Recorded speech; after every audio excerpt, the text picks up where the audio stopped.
Good morning and welcome to this week's webinar. In this week's webinar, which will be the last webinar before the new liturgical year, which begins with Advent, this will be the last one. Good morning, Geraldine. And so the next time that we have a webinar, I'd be looking to put on an Advent course. So that'll run for 4 weeks through Advent. So I thought, always thinking about what themes that we can explore during these webinars, I thought we might explore today reading a church. What things in the church mean. Now, we are very lucky at the Church of St Mary the Virgin, Berwick Hill, to have done for us an exploration trail. And basically you can come into church and you can pick up the form and you can do an exploration of the church, and it will tell you, help you find places, and it will explain to you what certain things mean in the church, because it's always fascinated me, even since I was a young lad, that we can have symbols, but if you don't actually tell people what the symbols mean, effectively you haven't got a symbol, because a symbol is only a symbol once it is made known what it is pointing to. So, for example, if we look at the word church, well, only if you understand English and you understand that word church, do you understand that it actually refers to a building of worship that we call a church. So everything in life is a sign, and what I thought I'd do today is perhaps look at the symbols that we use, but may not ever really explain. And this kind of desire to explain signs and symbols came at a very early age for me. I went to Catholic school. I'm not a Catholic, but I went to a Catholic school. Most of my family were Roman Catholic, and certainly in Hereford. And so I went there to be with my cousins. So went to Catholic school, and it was the first time that I was ever really introduced to the notion of Protestants and Catholics. So I didn't grow up in a church house, so I didn't really know what those differences were. Nobody really explained it to me, and it didn't really sort of ever arrive on my radar. But I remember going to the church service, and I remember, I may have told this story before, I remember going to the church service, and I remember I was about 11 years of age, so quite young, and fairly ignorant of everything that was going on around me. I was quite used to the hymns, but you have those in assembly, but everything else, you know, the dress, the rituals, and the liturgy and all that, was completely alien to me. And I remember the children lining up for communion, and we were told, as the Protestant children, that if you want to go up, you can receive a blessing, and you have to do this. And I was there, and I remember watching the children go up and watching the priest put the wafer into their mouths. That's how he used to do it. But from a distance, it looked like a large milk chocolate button. It didn't look like bread, and it still doesn't look like bread, does it? And nobody told me what was going on, so I didn't know the whole story of the bread and the wine and the Last Supper. Didn't know any of that. All I saw was a group of children lining up, receiving their chocolate milk button. And my favorite sweets when I was that age were milk chocolate buttons. And I remember thinking, why don't I get a chocolate button? Why do I get up and have to do this and everybody else is getting a chocolate button? And that story stuck with me, always stuck with me as a reminder.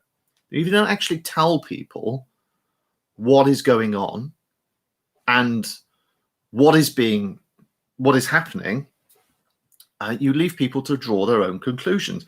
I didn't know it was bread. I didn't know it was wine. I hadn't really grasped the point or what was going on. So church services, didn't really know anything. But that story's always stuck with me as a reminder that if you don't actually explain to people what things mean and what things are, then you leave them to their own interpretation. And unfortunately today, our world is filled with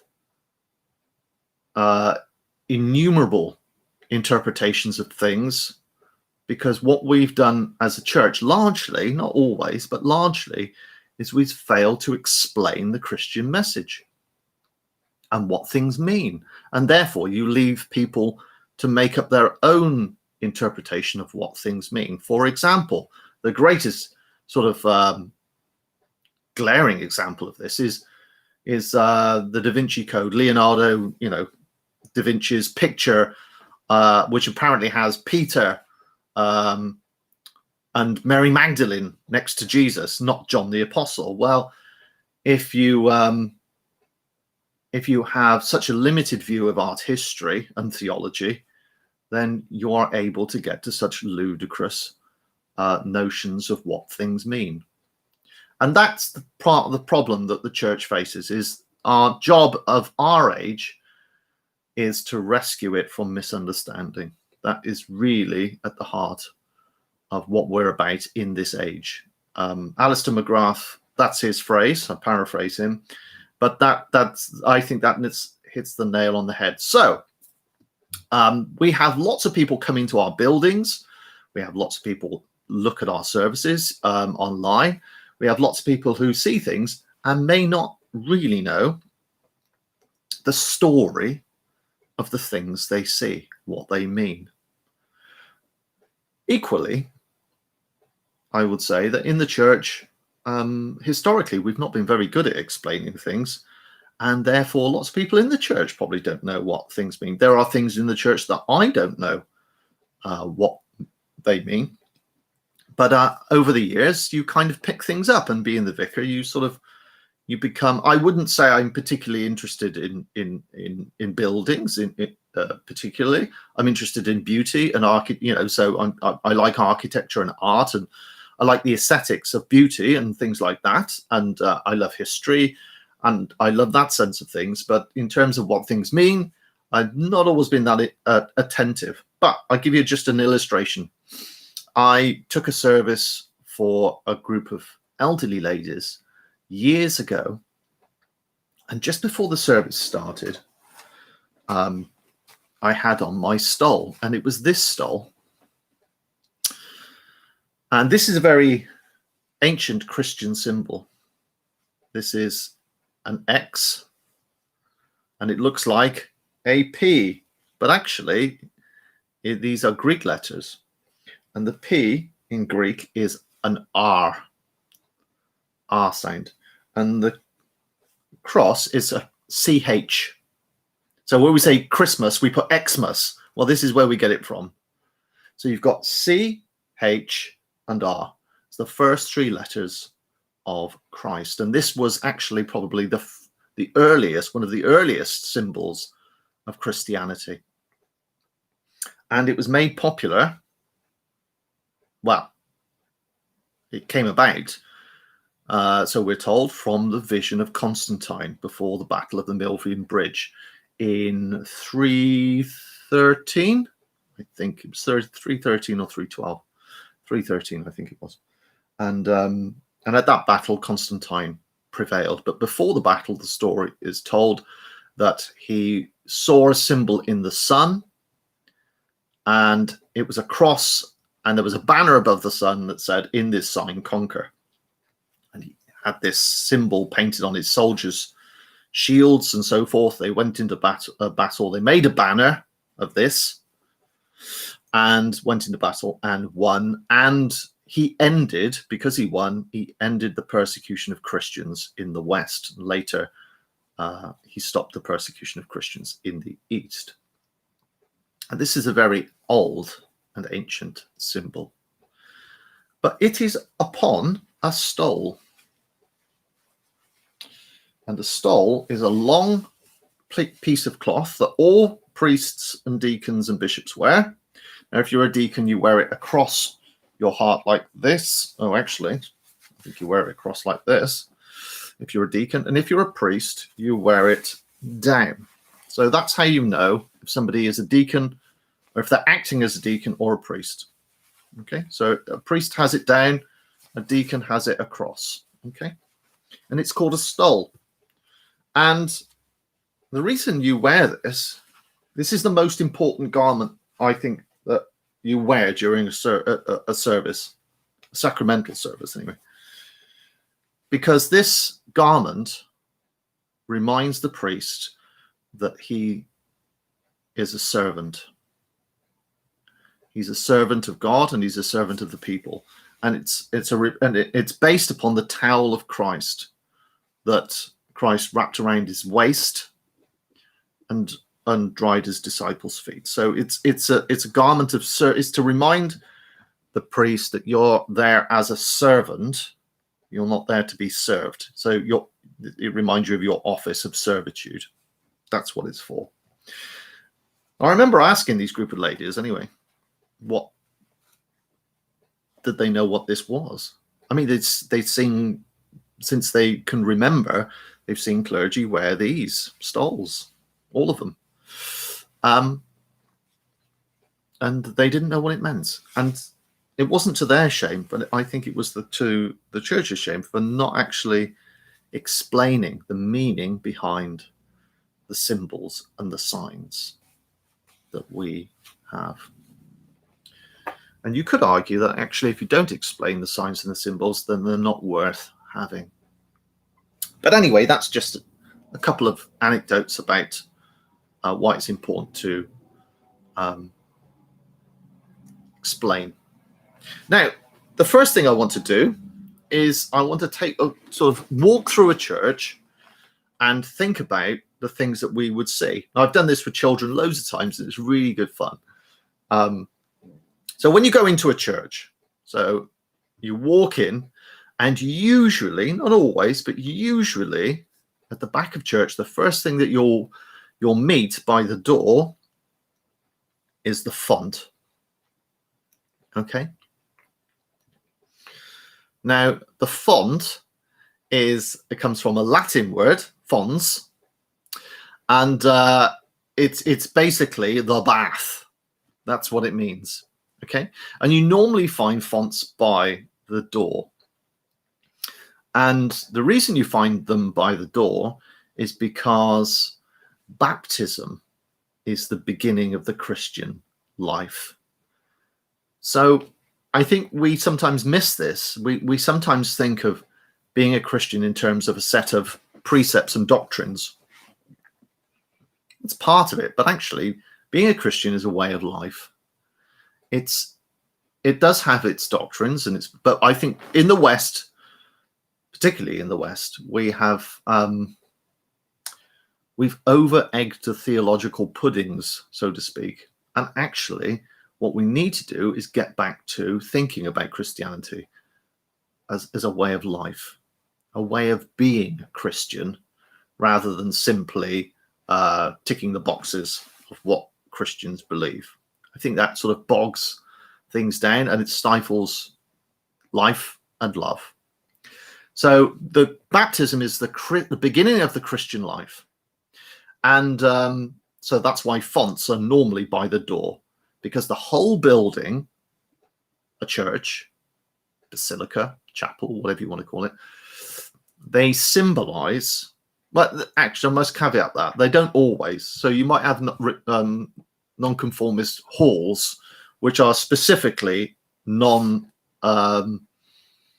They don't have the building isn't telling a story, but I'm talking about traditional churches. So the font is by the back of church, and it symbolizes that you enter into the church, which the building, which symbolizes the whole Christian community through baptism. Many years ago, I had the privilege of looking after Kilpeck Church, and Kilpeck Church is a very famous church. And at Kilpeck, there was an amazing artist, and she drew lots of pictures of the images in Kilpeck Church. And I was lucky enough to have her give me some of these copies, some of these drawings, and so they're amazing. But one of the interesting things that she explained to me was about the doorway. If you've been to the doorway at Kilpeck, it's got all this strange Celtic kind of imagery on the outside, and on the lintel above the door there are chevrons, and the chevrons, they think, represent water. And the doorway tells the story that in the world there's all this strange world of superstition and myth.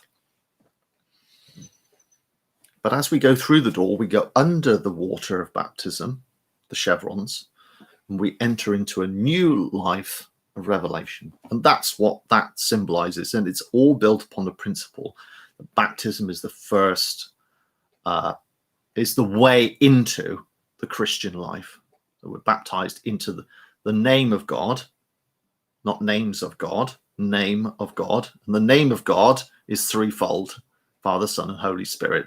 But that's the name of God, is the Trinity. And we enter into the life of God. So in baptism there's an exchange. I offer my life as God, as I receive God's. That's what baptism is about. Dogs barking. And that's why fonts are at the back of church.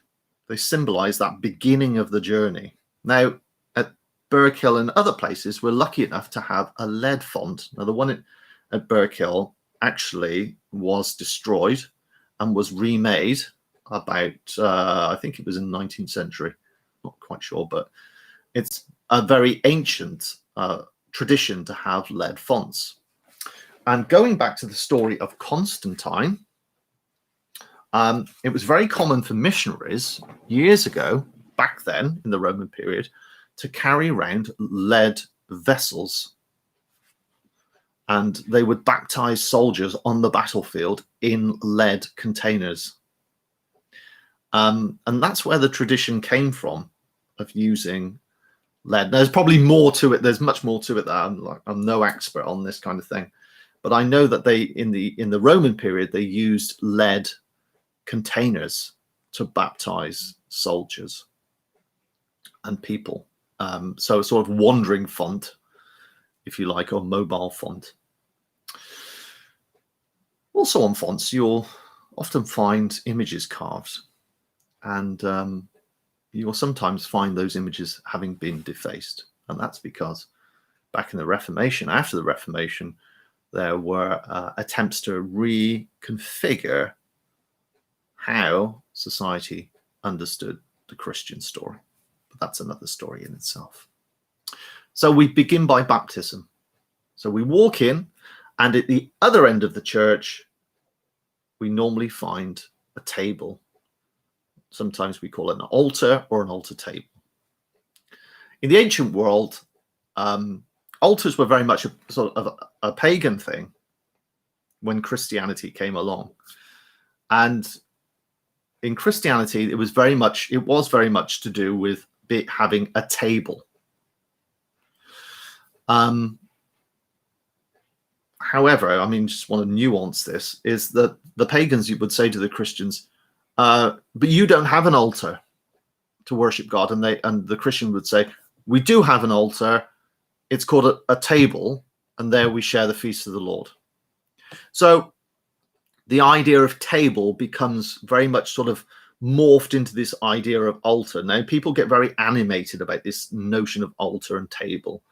But we're not the products of today and yesterday.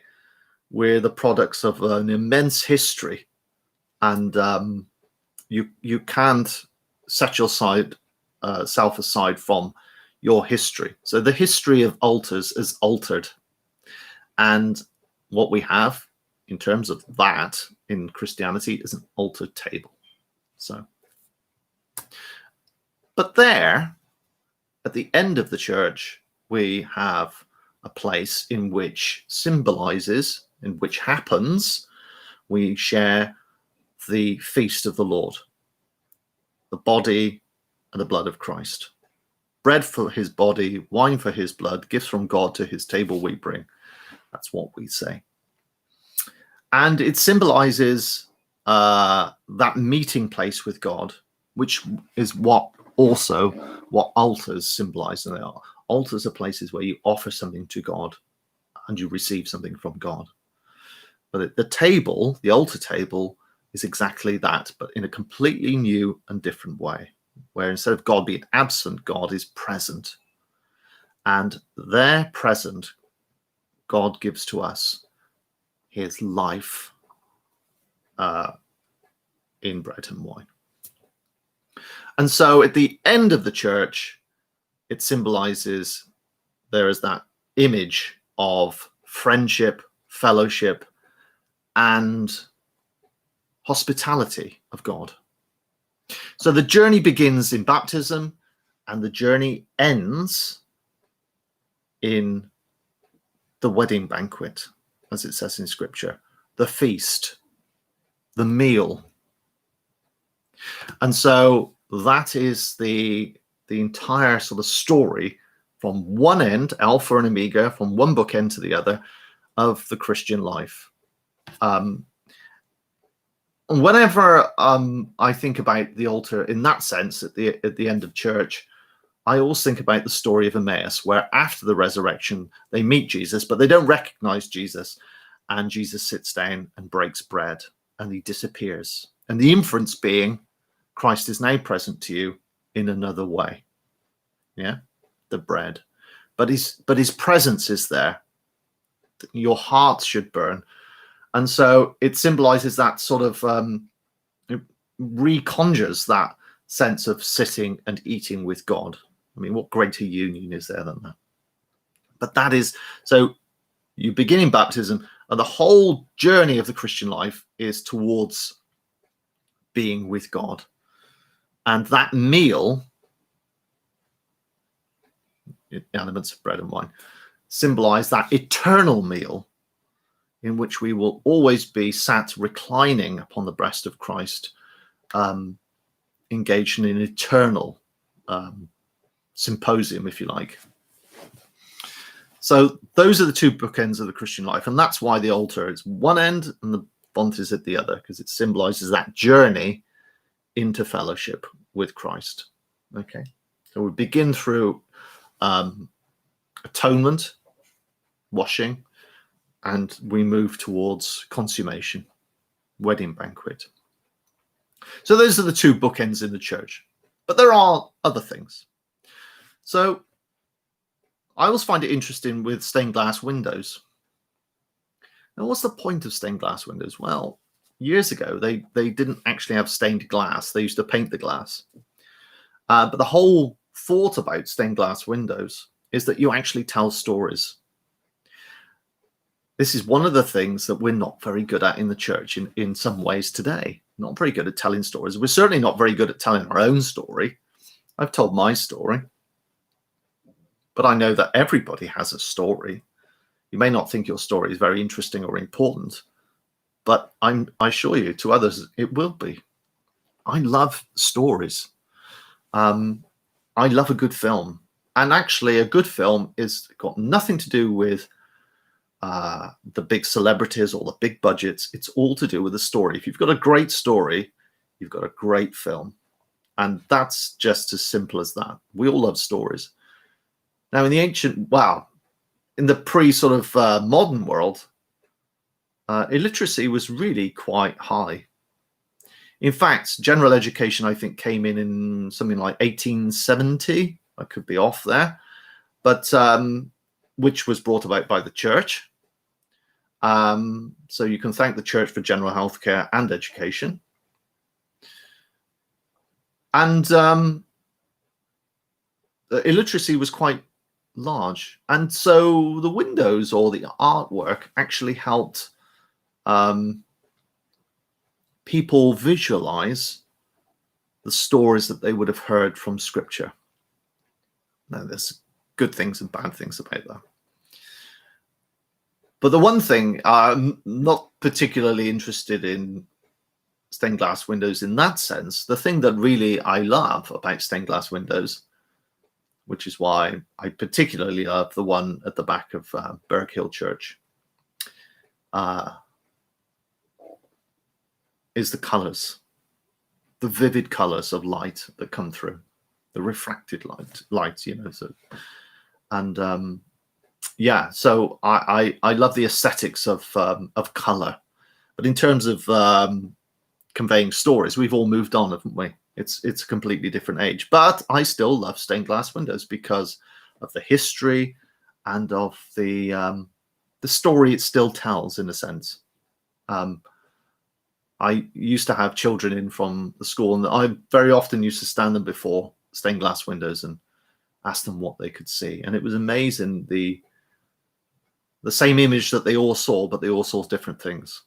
So images have that sort of way of entering into the imagination, into the psyche of us, all in different ways, as much as literature.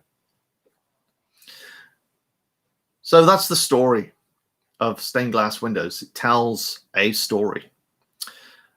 But then you could say, well, most of the stories that we hear come from the lectern. You often find the lectern is where the Bible is, and you very often have eagles. It's a wonderful one in Hereford Cathedral, the eagle. And there's I'm uncertain about this, but the eagle is a symbol of, eagle is a symbol of St. John, but I think it's more to do with an announcing angel. So sometimes you will find lecterns with angels. So it's all to do with that announcement.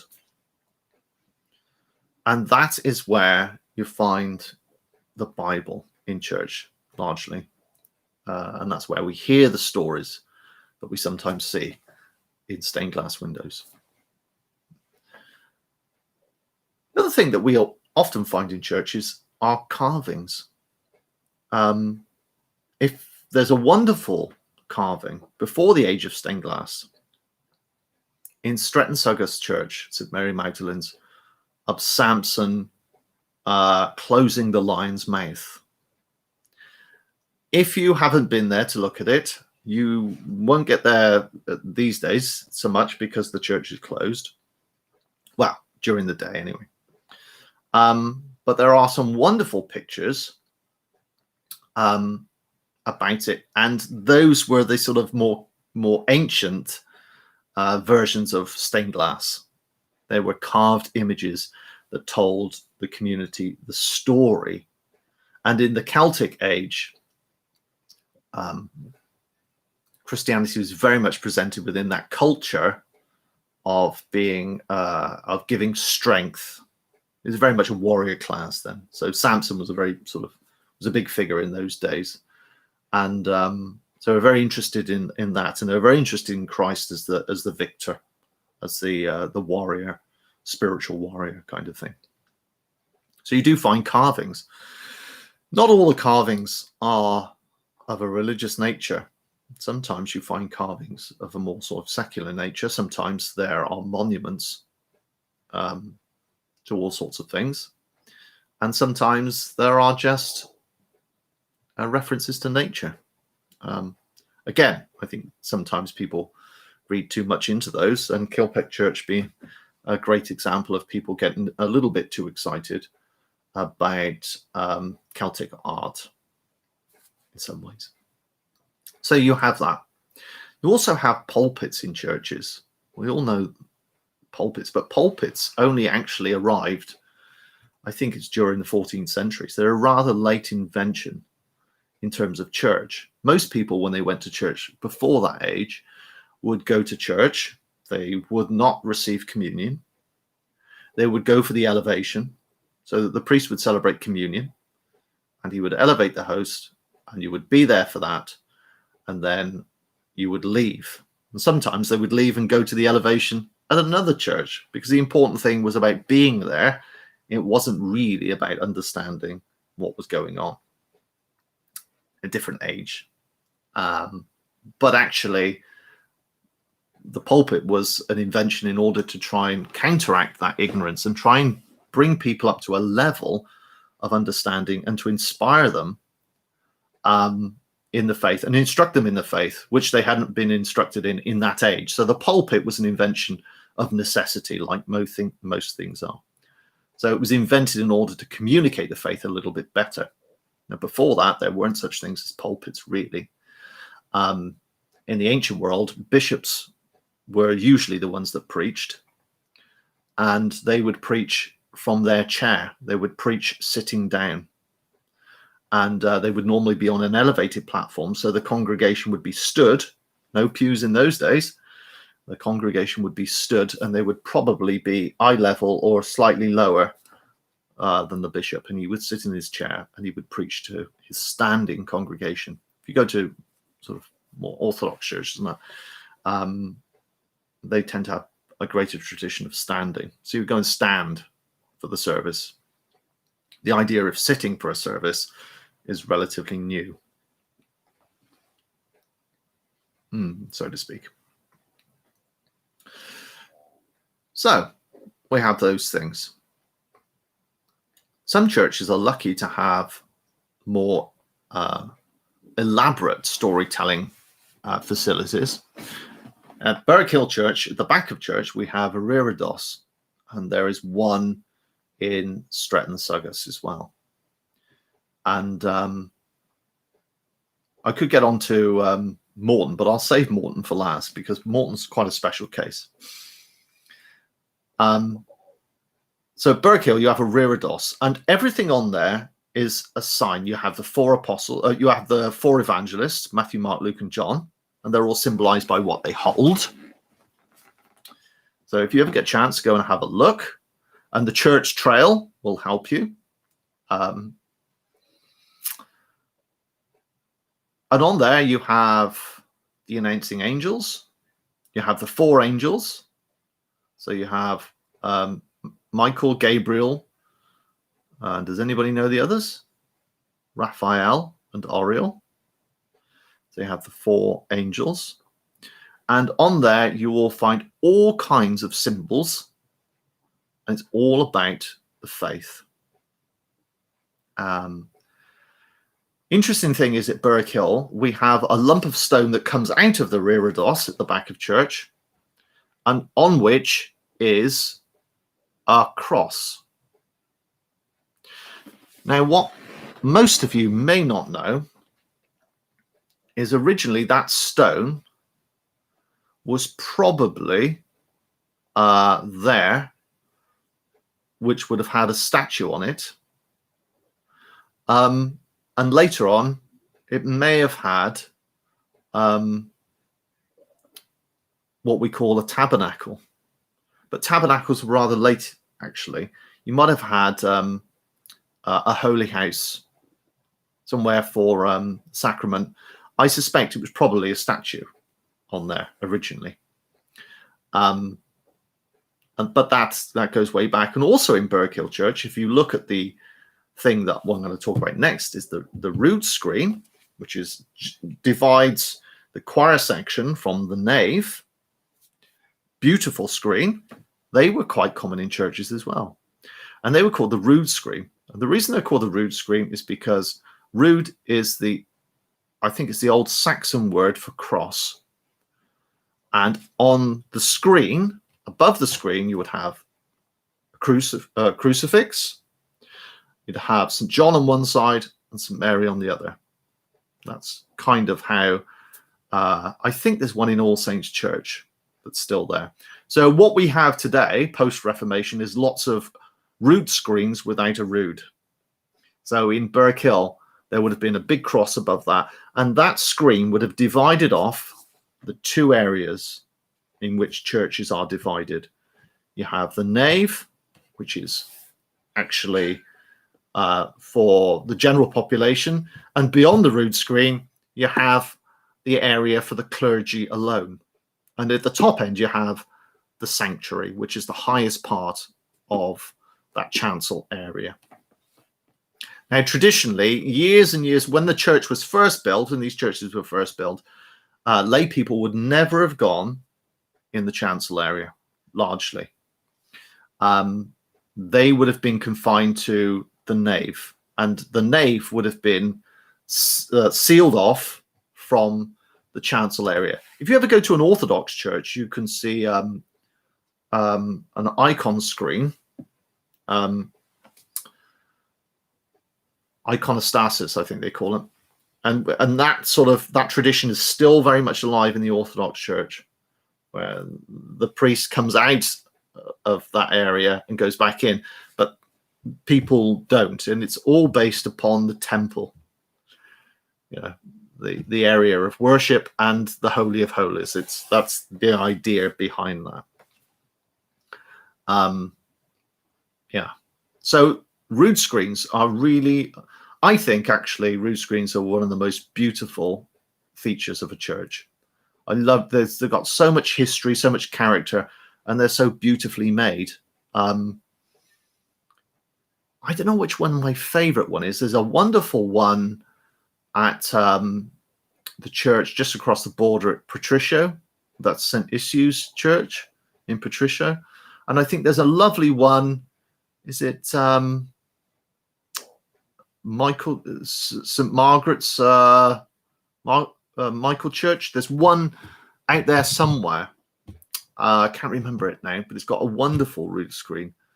So there are some really beautiful examples of it. Birkhill's would have looked very different in its day. And if you look above the one in Birkhill Church, there's evidence that there was actually a running platform along the top of the rood screen.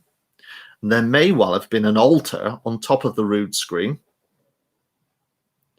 And you may have had there a case where there was an altar on top, where people would have been down below and watched the service. Or there was certainly room up there. There's certainly evidence that there was a platform there.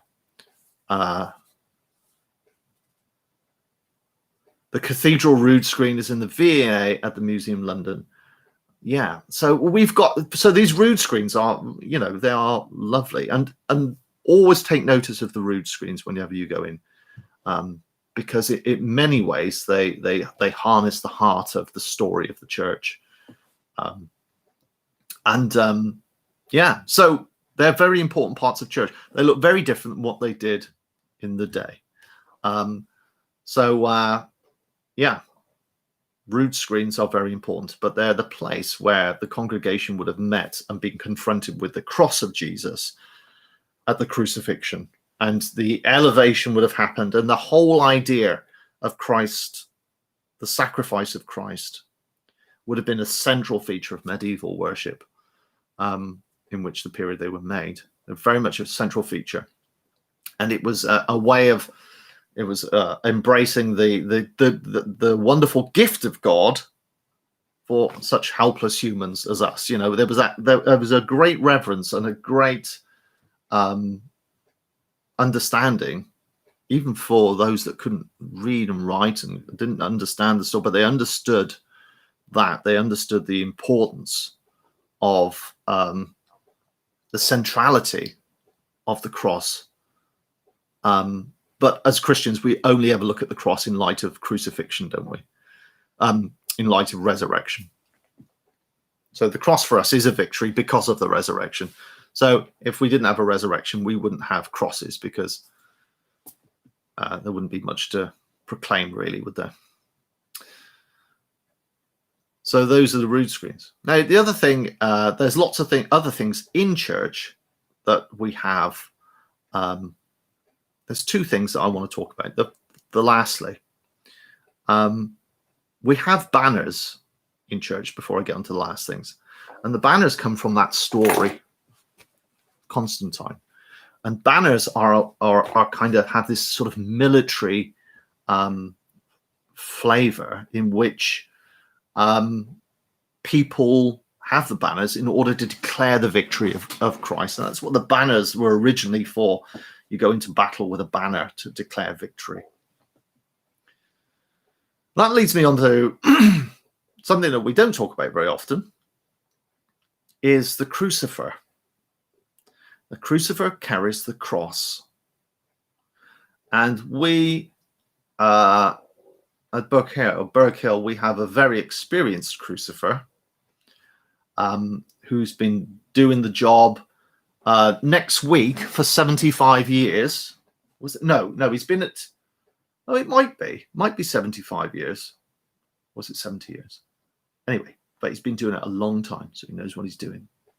And the reason we have crucifers is because it comes, well, it's probably before this time, but in the later part of the 1st century, early 3rd century, there was a North African fellow called Tertullian.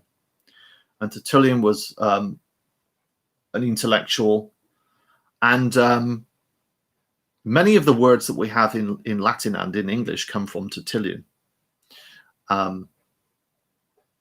And Tertullian says, wherever the sign of the cross is made, the devil flees. And from that sentence, we can glean that actually the whole thought behind a crucifer is about declaring the victory of Christ. And in a sense, you may not have known this, but to carry the cross is to declare victory over evil. So it's not an important thing in a way. In a sense, the crucifer is a minor exorcist. I know that sounds grandiose, but that's it. But that is the thought behind what a crucifer is doing. He's declaring the conquest of Christ over evil and over darkness as he comes in, holding up the cross. And that's what it's about. It's about make way, everyone. The worship of God is begin. And that includes those seen and unseen. So there's a thought behind that. And it comes from that sentiment that Tertullian has. Wherever the cross of Christ is made, the devil flees. So there you go. Last two things. On the altar, we have a chalice and we have a ciborium, or a dish. I've deliberately used those words because one of them is right and one of them is wrong. The word, traditionally, kings that became Christians would give a gift to the church, and what they would give is a paten. I think it's a French word for dish. It probably comes from a Latin word. I haven't looked it up. And they were normally quite big. And it was a really important thing. And that's where we get the word for what a paten is where the bread it goes on. There's another story there about the size of them, which tells us what people were using. But ours tend to be quite small. The other thing is on an altar, you'll have a cup. A chalice, we call it. But actually, the word chalice comes from the Greek word chalix. And a chalix is a ritual cup, which was a little bit, they had different cups for different meanings, but the chalix was highbrow. In the New Testament, the word that Jesus uses for cup is portorion. And a portorion is the equivalent of the everyday mug today. It's a common cup. And when they mean common, they don't mean just one that everybody shares. It means one that everybody has. It's an ordinary cup like this. And so in the New Testament, Jesus talks about, can you share my portorion? one cup. And so on an altar, it's different, obviously, because the practice has changed. But there is a pattern, which is the dish, and there is a cup, which we call a chalice. And those are the central symbols of Christianity. There are many more, but I've talked for 45 minutes. Now, what I'd like to challenge you to do is to find something in church that you don't know what it means. I'll do the same. And find out what it means. In doing so, every time you look at it, it'll tell you a story. Anyway, I leave you with that challenge, and see you when webinars return with our Advent course.